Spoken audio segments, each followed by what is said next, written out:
So now that we have our pure bacteria from our unknown and we've gone through sequencing and we've gotten it down to the genus, we're going to now use biochemical tests in order to further identify it. Now, biochemical tests will allow us to see certain biochemical aspects of whether or not the bacteria ferments certain amino acids, whether or not it ferments different chemicals, whether or not it possesses certain enzymes.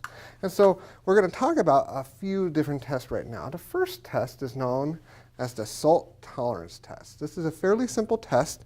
This is a test tube that has BHI broth in it mixed in with about 6.5% salt. And what you want to do here is you want to take your loop, thank you, and we're going to take a single colony off of our plate and, of course, mix it in.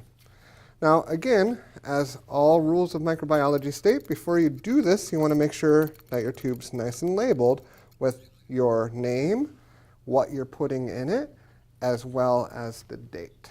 Okay?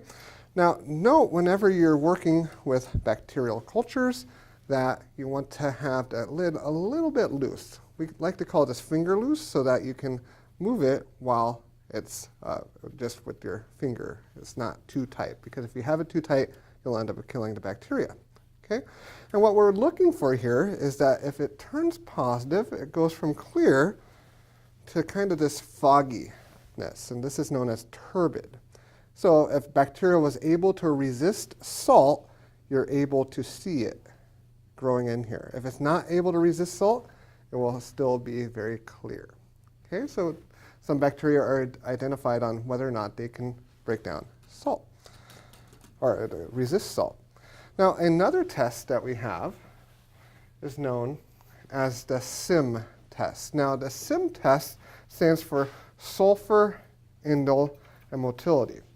Now, this is a semi-solid medium. So the way we inoculate semi-solid mediums are actually not with the loop, but with a needle. And so how you inoculate this is you're going to take, again, your needle and just touch one colony, open this up, and you're going to stab it 3/4 of the way down. Okay, so if you stab it 3/4 of the way down, that's going to allow you to see a few different things. Since this is a semi-solid medium, you should be able to detect motility in here. And so note, there's a few different things. You can see right here, this is 24 hours later, you can see this nice stab line.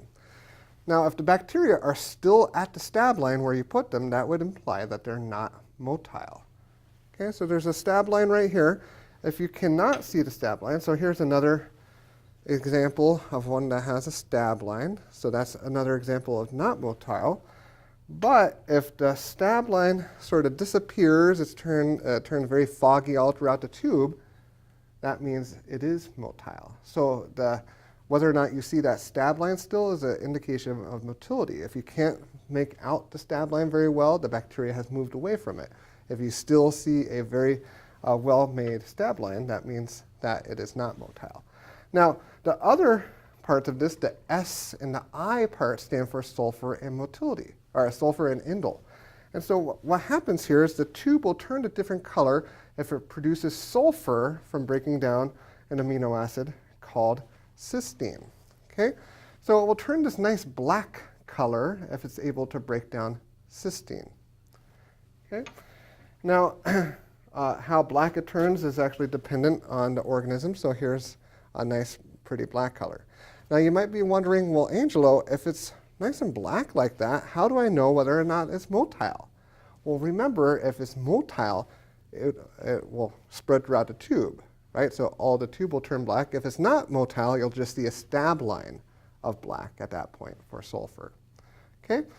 So then the I part, the indole. Now, indole is a breakdown product of an amino acid called tryptophan.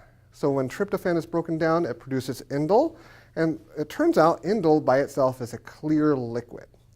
And that becomes a problem because you can see there's already liquids on top of here.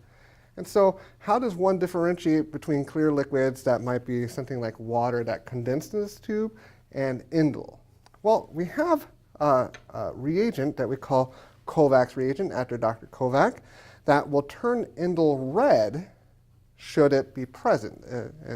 It's that clear liquid. So all you do is you open up this Kovacs reagent and you put about 5 drops on the top of your SIM tube.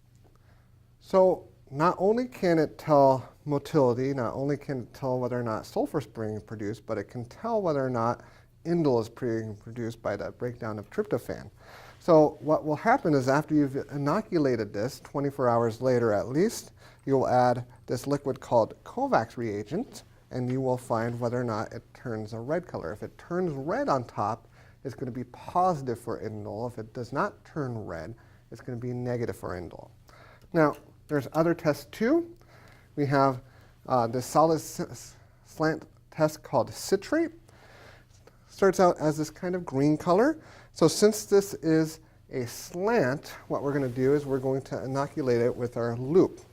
So to inoculate this, again, simply take 1 colony, just barely dip in, and then you're going to take the surface of this and you're going to rub this on top of the surface of the actual agar. Okay? Now, as you're starting to see with most of these tests, if nothing happens, if it still remains that green color that you started out with, that's going to be negative. But if it were to be positive for citrate utilization, we'll turn this nice blue color. Okay? And so those are some of the biochemical tests. We can also do a test called the catalase test. Now, some bacteria have enzymes that break down hydrogen peroxide. You can imagine that those are pretty good defensive enzymes since hydrogen peroxide kills bacteria. So if you have the enzyme that breaks down catalase in the bacteria, that bacteria becomes resistant to hydrogen peroxide.